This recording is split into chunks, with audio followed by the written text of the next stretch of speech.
Okay, guys, and welcome back to episode 5 of the Versus series. Still representing Monarchs here, and it's been kind of rough, man. I decided to hop on DB because I have a regional coming up, as you guys know, if you guys have heard, October 25th, and I literally work the next 2 weeks, so there will be no locals, live at locals, or any like local testing. So I had to hop onto Dueling Book, as you can see here in the background, and I've kind of like had some mixed results. So some results are literally the deck facing against Mitsurugi, and Mitsurugi's a terrible, terrible matchup. Not unwinnable, but terrible. But also we faced down just bad variants. If I had a nickel for every one of I've got sacked by, I'd have like 55 cents, and that's like half a dollar, and that's a lot of nickels, you know what I mean? And that's just variants of the algorithm and stuff. And then, so like, upon my like frustration with Dueling Book, like, man, this is kind of insane. I hopped over to Omega, and then Omega decided to deliver me like such weak hands. I lost the one hand trap, and of course my opponent opens the one hand trap to answer my hand. So it's been kind of frustrating testing the deck lately, but I feel like that's how it goes when you're playing against a rogue deck, you know? You're always fighting from the back foot because your advantage is the opponent doesn't know what you're doing.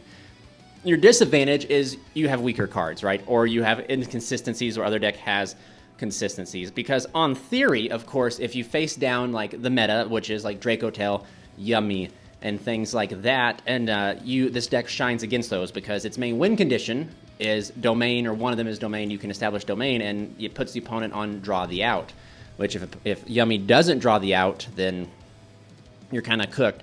Another thing that I've noticed is I've been bouncing back and forth for the past few episodes trying to wanted to put in the original Zaborg because of Yummy, because Yummy is such a terror, but I don't know what you would cut out for it. And I'm currently at, I think, a 42 card list that I'm going to show you here on the screen. 42 cards, and it's tight. It's tight, but I can't justify it because Caius, the original Monarch, and for you guys who don't know, it's the Master Plan and Prime setup. Whenever Master Plan's banished, either by Prime, Perfection, or Aether, you can target a monster on the field with an attribute, that has an attribute, and then you can add a Monarch stat monster with the same attribute. But then if you add any of the original name Monarchs, you can immediately normal summon, right? So Caius is just always out there because Dark exists, and Caius is really clutch against the Mitsurugi matchup. It's really, really good when it comes down to like the grind games against it, especially because like what they do and everything. And then of course, Yummy's all light. Yummy doesn't summon a dark. So like sometimes removing Yummy's normal summon is what you need to do. And that's what Zaborg does. Zaborg just tribute summon, target, destroy.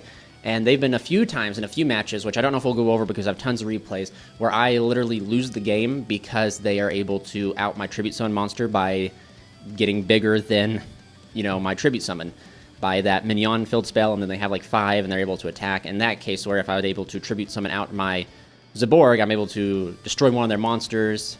All their attacks go down by 500, which would have meant like all my monsters would have been, bigger. So I am still really, really struggling with that. I don't know, lights are played just as much as darks, you know what I mean? So in the same instance where you can use the light, you can also use the dark, and it's interchangeable. It's just matchup depending, really.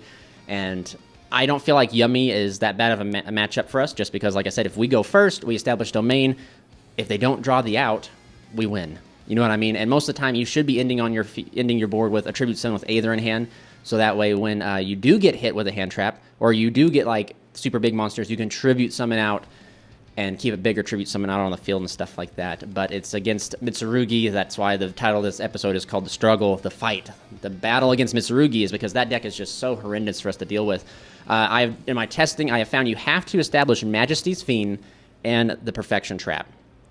That's all there is to it. If you play Erupt, you're going to get whacked over. If you play Domain, Mitsurugi's going to laugh in your face. So you have to establish Majesty with the Perfection Trap, because otherwise Majesty's cooks the whole deck. I don't care what anyone says. Majesty's alone will cook the entire deck. Tribute summon, I don't care. Tribute your monsters. No effects, right?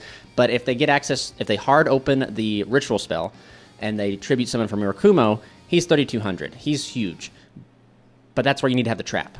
The trap will then, you flip the trap over, they special summon, you return it to the top of the deck. You banish the card. You used to get rid of the card, you do whatever you can, and you're still okay. It's just a necessary evil, in which that doesn't sound crazy, right? It is insanely consistent to get to that setup. It's just when you get hit with hand traps that I'm working on, that you got to try and learn the sequencing through the hand traps to get to it. But yeah, for the most part, man, it's just kind of brilliant. I'm going to show you guys a few DB replays. I'm going to show you a very, I don't know if I want to call him a toxic player, but I kind of think so. He's very arrogant. And then I got the dichotomy of another player that was super humble and stuff like that. We were able to take a win against a Mitsurugi Yummy player, which I don't know if I'll even I think I'll show that because I literally looked at his hand, he drew his card for turn, then he just bounced out. But I'll show you because that's why I think the Stalos is really important. But anyway, we'll go ahead and cut on over here to the DB replays. All right, guys, so here we are with the deck profile. I want to showcase you guys. I feel like every episode I'm going to update the deck profile and show you it, whether it be a like new cards being put in or if it's like a new list. Even if it's the old list, I still think just showing the deck profile so you can see while we're working, and then I can explain to you why we're doing some things. So as far as you can see, the main deck has changed a little bit here. We're still running the Caius, the double Squires, the 4 big Mega Monarchs, the 3 Eidos, nothing more. We're still on the Stalos. So like every matchup, as you'll see, if I would have ended up going with Zaborg, I wouldn't have done anything, right? Whereas Stalos allows me to look at the hand and see, and that's what's something super crazy. I think this card's so important if Mitsurugi's running around that you get to look at the hand, see you're against Mitsurugi, and then you know your next tribute summon needs to be Majesty's Fiend. Like you just know.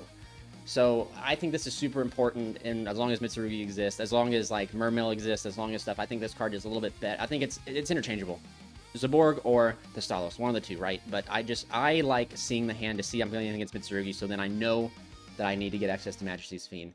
I do think that now moving forward, the reveal off of the Monarch's Revolt should always be like Majesty's Fiend if you don't have access to Tessera already. So if you have access to Tessera, it should always be Majesty's Fiend, Erebus, and Thestalos, or, you know, Erebus, Eidos. One of these iterations, one of the 3 iterations, because Eidos can grab you either the Erebus or the Thestalos or something like that. But then we're down to this engine right here. I still have the 1 Foolish Burial, the Talents, Call By, and then 3 Fuas in the main. That's because I feel like these cards are, you know, pretty good. And at least, especially when you lose the dice roll, you know what I mean? That rock, paper, scissors. But I'm on to this new engine, which is 2 Foolish Burials and 1 Black Goat Laugh. So what does this do for us? This is a very good siding out option, but it's also a very good non-engine going first, going second option. We go first. We can either use the Foolish Burial of Goods to dump any of our, you know, it's more copies of Pantheism. Same with like the master plan here as we've cut this down. And as you can see, we cut down Stormforth as well to 1. This right here allows us to dump other names to the graveyard just to fuel the trap in worst case scenario. And best case, we can dump the Black Goat Laughs. And then we're able to banish this card. It's like a form of disruption, right? We're able to dump it and use it. If you hard open it, you can just set it as disruption. You can pitch it off a Revolt, and that's okay. So if you guys don't know what this card does, you declare one, you activate it, you declare 1 card name, neither player can special summon monsters with that original name except from the graveyard. So I mean, it can come up to some little like plays, right? You can potentially like use this in your very hard matchups to call this, so that means they have to get a card to graveyard. But like, I mean, even right now I was thinking like Mirakumo, you call Mirakumo, they just like tribute from deck, and then they get the ritual card to bring it back from the graveyard. You're still cooked all the same. That deck is just a horrible matchup, and we won't get into that. I could crash out on Mitsurugi all day and it wouldn't do no good. And then you can send it to the graveyard via this, and you got another form of disruption on your turn by being able to declare 1 monster name. Neither player can activate the effects of monsters on the field with that original name. So it gives this like dual non-engine in a way, but it's 3 cards that easily side out. And then, like I said, the Fuas are here because you want to have draw power. I want to have something, right? Like, even if you're I'm not going to see Fua as often because it's the only non-engine hand trap you play, but if you see it, you throw it, it sticks, you're almost going to win the game because you're going to draw into some pretty powerful cards. All the Monarch cards are like really powerful on their own, but it's just like drawing them in different conjunctions together kind of can be bad. Like if you draw like Erebus and Aether, insanely strong.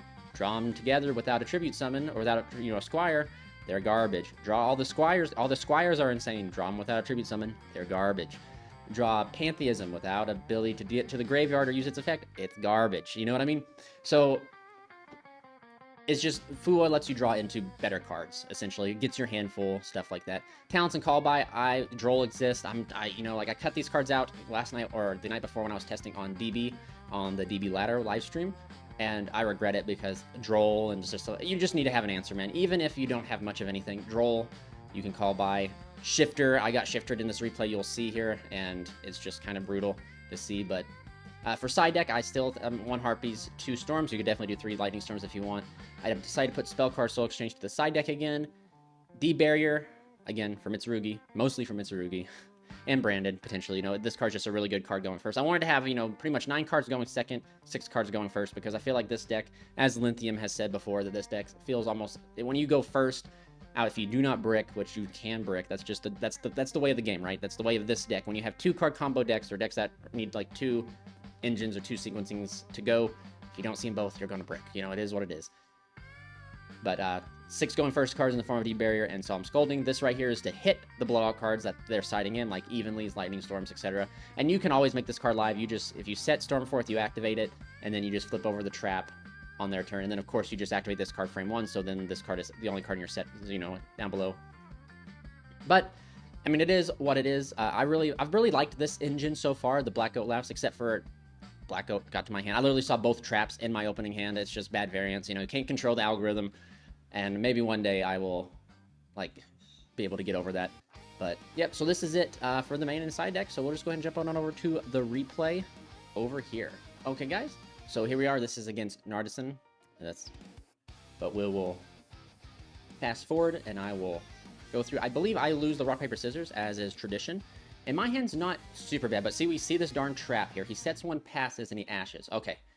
So, I'm going to pause real quick. So, he sets 1. He has Dominus, Mitsurugi, spell Mitsurugi, right? So, we're going to keep fast forward. I go Tenacity, reveal, you know, Foolish Barrel. He ashes that, which is kind of wild. Actually, I'm going to say this right now that I know this. This is one of the players that kind of was rude and kind of talked some mad shit to me, and he literally ashed Foolish Burial of Goods. Or not Foolish, yeah, he ashed Foolish Burial. Like, that's just kind of wild. Like, I've never in my life, like, that's, like, you don't waste your... I mean, that's a good, decent card to waste it on, but there's just so many better cards, in my opinion. But anyway, I reveal 3 Thestalos. Here's the 3. He gives me Thestalos, so now I get to get the hand advantage. I go ahead and banish this to summon down my Squire. He impulses that. No big deal. The only bad thing is I have to use my normal summon here on Dia. A Dia to look into Squire. Squire to tribute summon for Thestalos. I hit the ritual out of the hand. And then we scoop it up here. So... I was going to be able to go look at his hand, right? And then I was going to be able to take from the hand with... I got 1 more Tribute Summon. So knowing that I would be playing against Mitsurugi and seeing the hand, Vanity's Fiend was going to come and touch down. I potentially... The only bad thing about Thestalos is that it doesn't dump like Erebus, so like you don't get the ability to shuffle back. But, I mean, it is what it is. I just, as soon as I saw that, I was like, I got to establish. Had Black Goat Laughs plus, you know, Majesty, like, hopefully, like, that would be enough, right? But anyway, this is game 2, which we're just going to fast forward this. Again, I don't see Fua, which is okay. Like I said, I'm not complaining, because Fuas are only hand traps, so we're hoping to see Breakers, because that's the only thing we can afford to play. And where her hand is not looking good at all. Like, it's just not good in the slightest.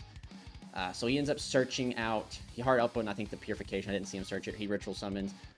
All that fine stuff. Like, full fact I didn't know about the Mitsurugi stuff is I didn't know that they could just special summon no matter where if they get tribute, they special summon. I thought they could like special summon from the graveyard, but we see, this is interesting. So he makes Dugaris, but doesn't decide to use the draw effect. He just literally lets Dugaris sits here, which I don't know the thought process behind this, but we let him go. He uses Mirror, summon back Habakiri, adds Prayers, so he has double Prayers, the pop. He actually, so this is, and he makes SP. This is pretty crazy if you think about it. He has a pop, a negation, a prayers, which I guess these are kind of interchangeable, right? Because this right here will trigger out for the Regeki, but then that's 1, 2, 3, 4, 5, 6 forms of disruptions. Right here, I draw Soul Exchange, I activate Revolt, he decides to negate, Pitching Tenacity, I reveal these 3 here, and he gives me the Majesty's Fiend, which isn't too terrible. And then, let's see here, we just go to battle phase. I know I'm going to lose, so I go battle phase, and then into battle phase, he hits me with the Purification, which I'm like, well, that's okay. I mean, it's not the worst thing. He brings this back out. And then here's what I'm kind of facing down with, right? Is because Majesty's Fiend is given to me. So, like, I can Soul Exchange, right? There's nothing he can really stop with Soul Exchange, but I only have a 1 tribute. So I Soul Exchange, tribute this, Sun Majesty's Fiend, he's able to pop it with the Magatama.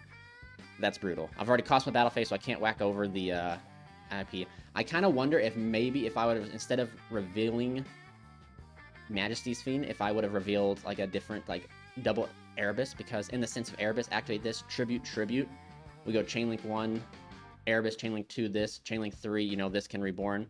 but that could dump 2, shuffle back, and then, you know, like I could shuffle back. I would have a lot more, right? So it's just like, maybe I got too tunnel vision with the add of the Majesty's Fiend, because Soul Exchange here would go insanely hard. I still have the Tessera.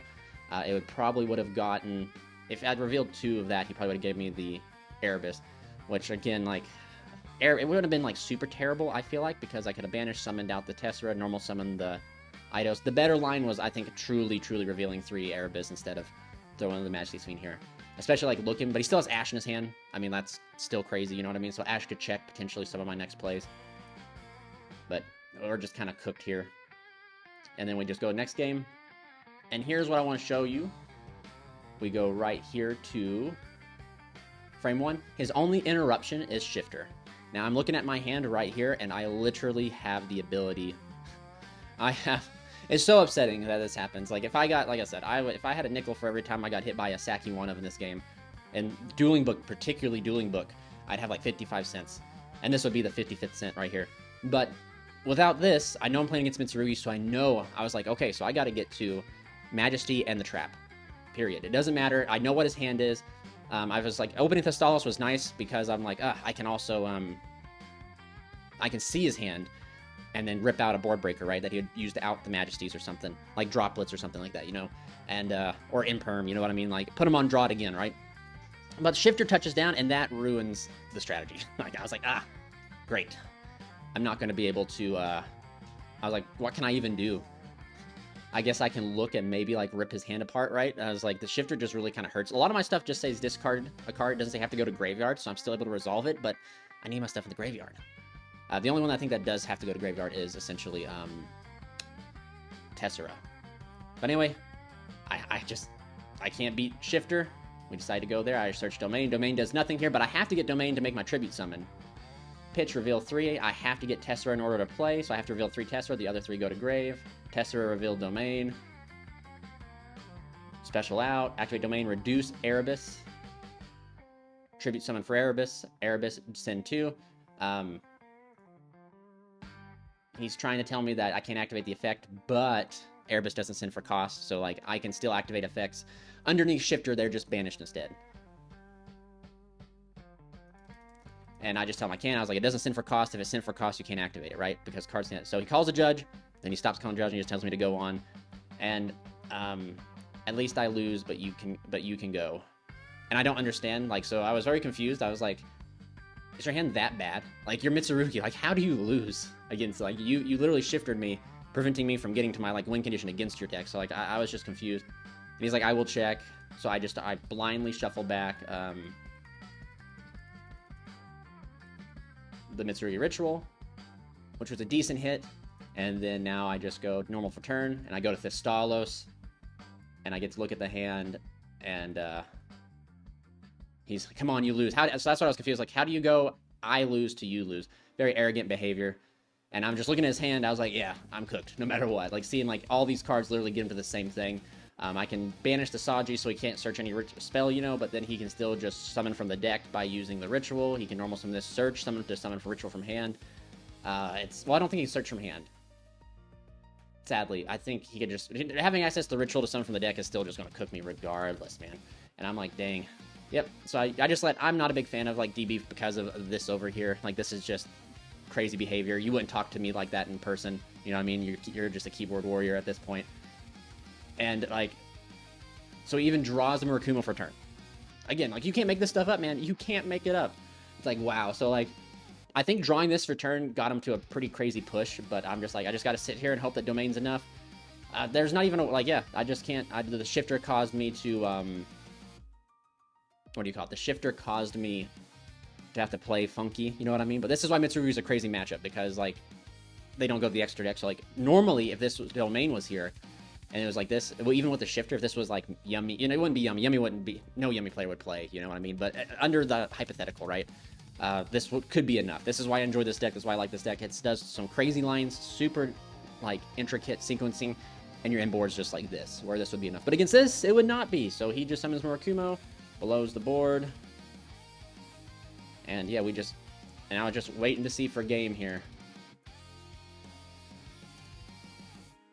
And then he activates tributes. And see, this is where I didn't know. I was like, I was so confused. I thought these guys had to like be tributed and spent to the graveyard and then come back, but like it doesn't matter. It doesn't matter at all.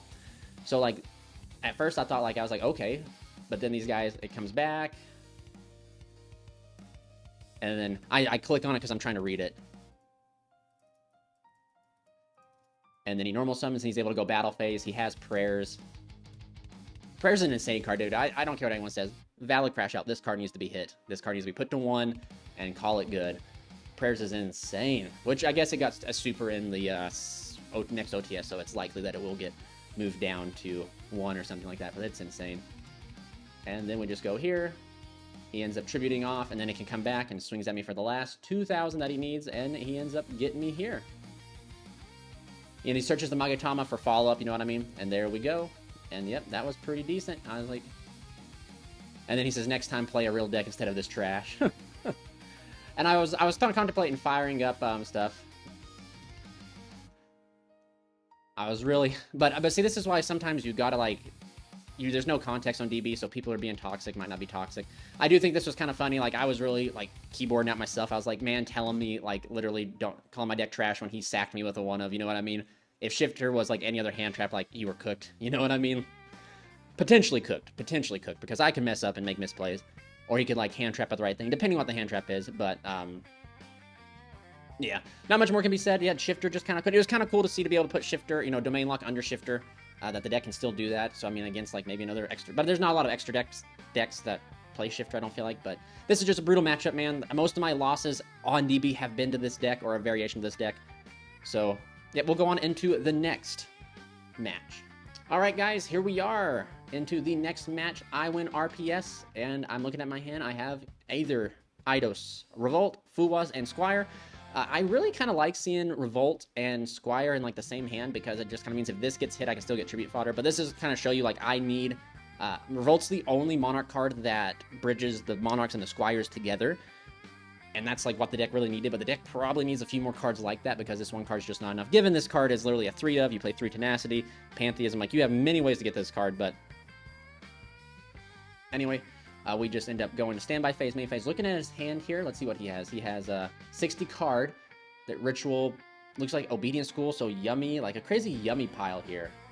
Yummy, Forbidden Droplet, Miracle Raven, Murakumo, so another Mitsurugi. Man. So anyway, we fast forward to, we go Revolt, pitching Fuwa, reveal the 3 here. And then again, I reveal these 3 because I have access to a Squire already.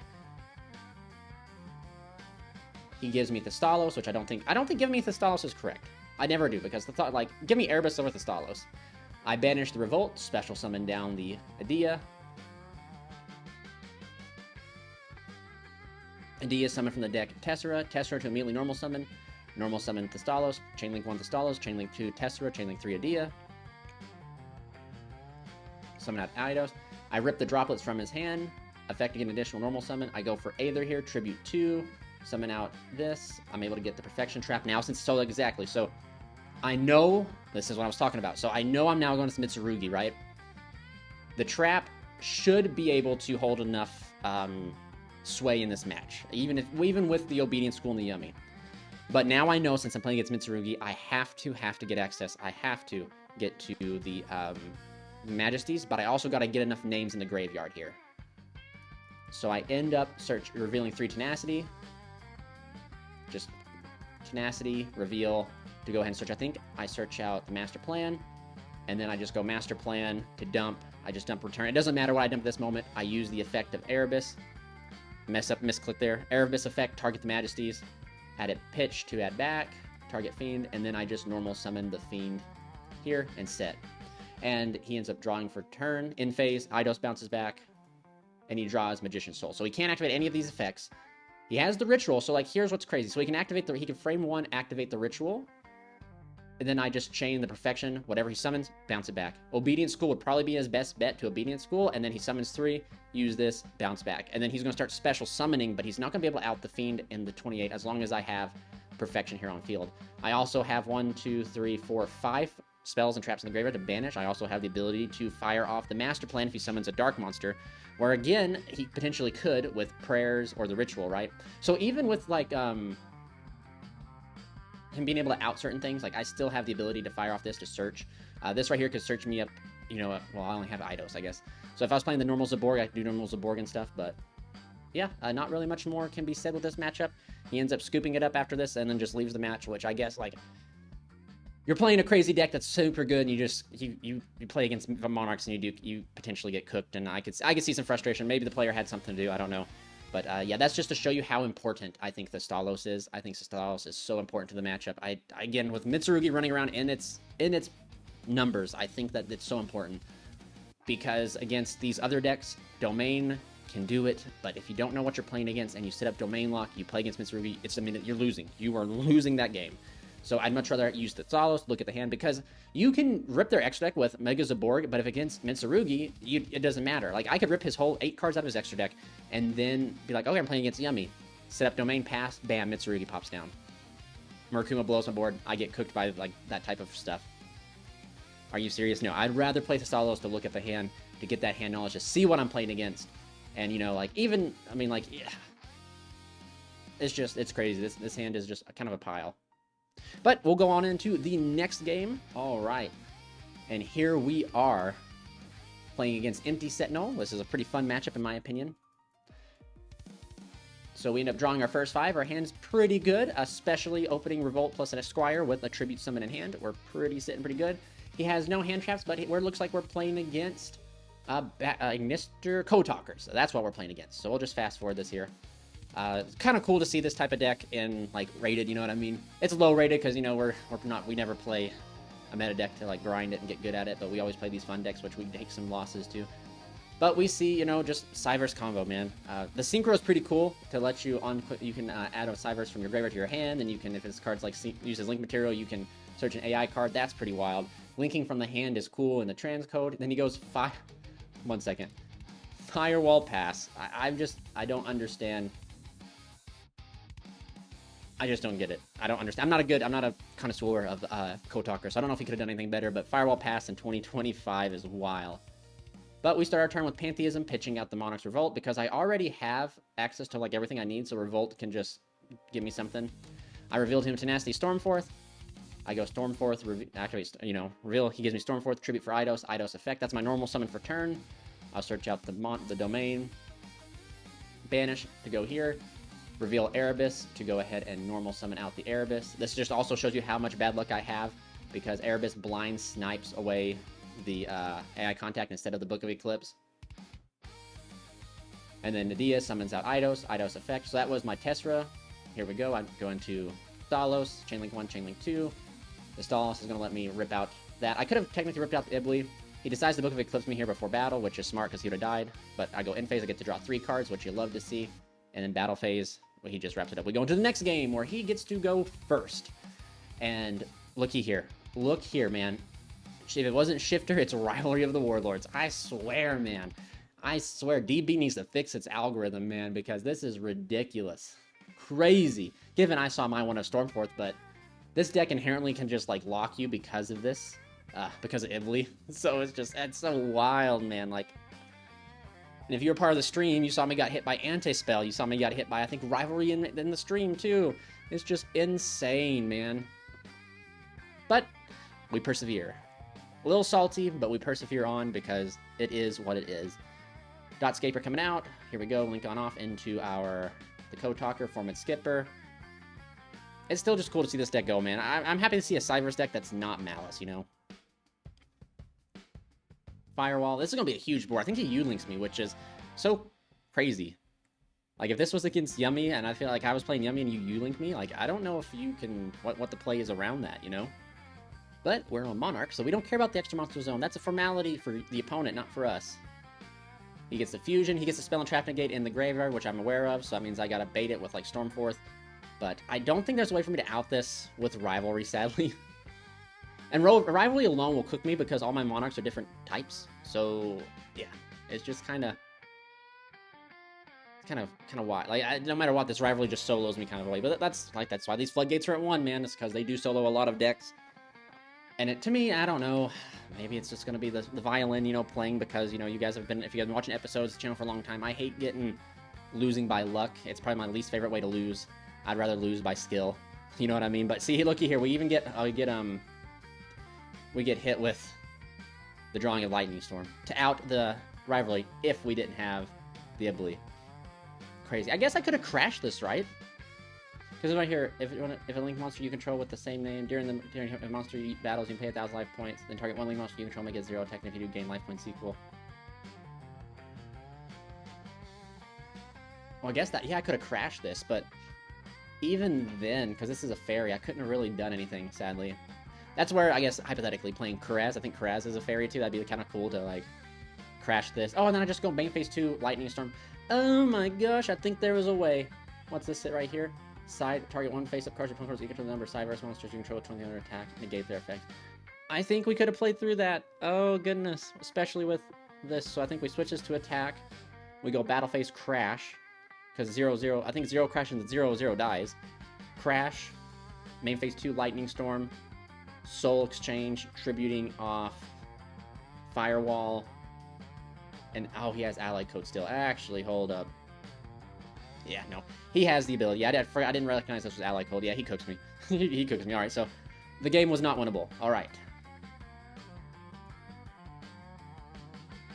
We go into the next game here, which is just kind of bad. So let's pause it up here. We side in Solemn Scoldings because we are going first. And here we see a brick hand of just Eidos and Erebus, and then Perfection, Scolding, and Black Goat Laughs. Yep. We see both one of Traps, which again is crazy. I swear, I can't prove it, but I swear Dueling Book and Omega, they have like algorithm, like these cards are coded, and the game recognizes their trap cards, they recognize their one-ofs, and they'll just send them right to your hand. Because if you notice, in the first game too, I had Black Goat Laughs as well. Kind of crazy. I haven't opened Foolish Barrel of Goods, which I play more than it, but I've definitely seen the Black Goat Laughs more than I've seen Foolish Barrel of Goods. Funny.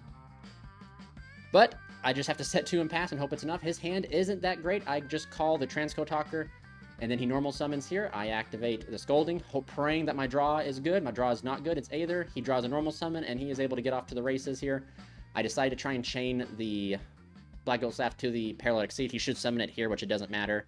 But, yeah, regardless, still a cool guy. I mean, like, this is, like, night and day from the first guy, or the first guy we played against, the whole type of mentality. But I guess I don't know if the first guy had malicious intent, or, like, he was being rude. I mean, he definitely was being rude, but can't let these things get to you. Still cool to see Code Talkers play. Just kind of upsetting seeing that he only had Fua as his hand trap, and if I was playable, like, I could have played under Fua. He literally drew... He had Ultimate Slayer? What? Why would you... I don't know why he'd have Ultimate Slayer in his deck, but he did.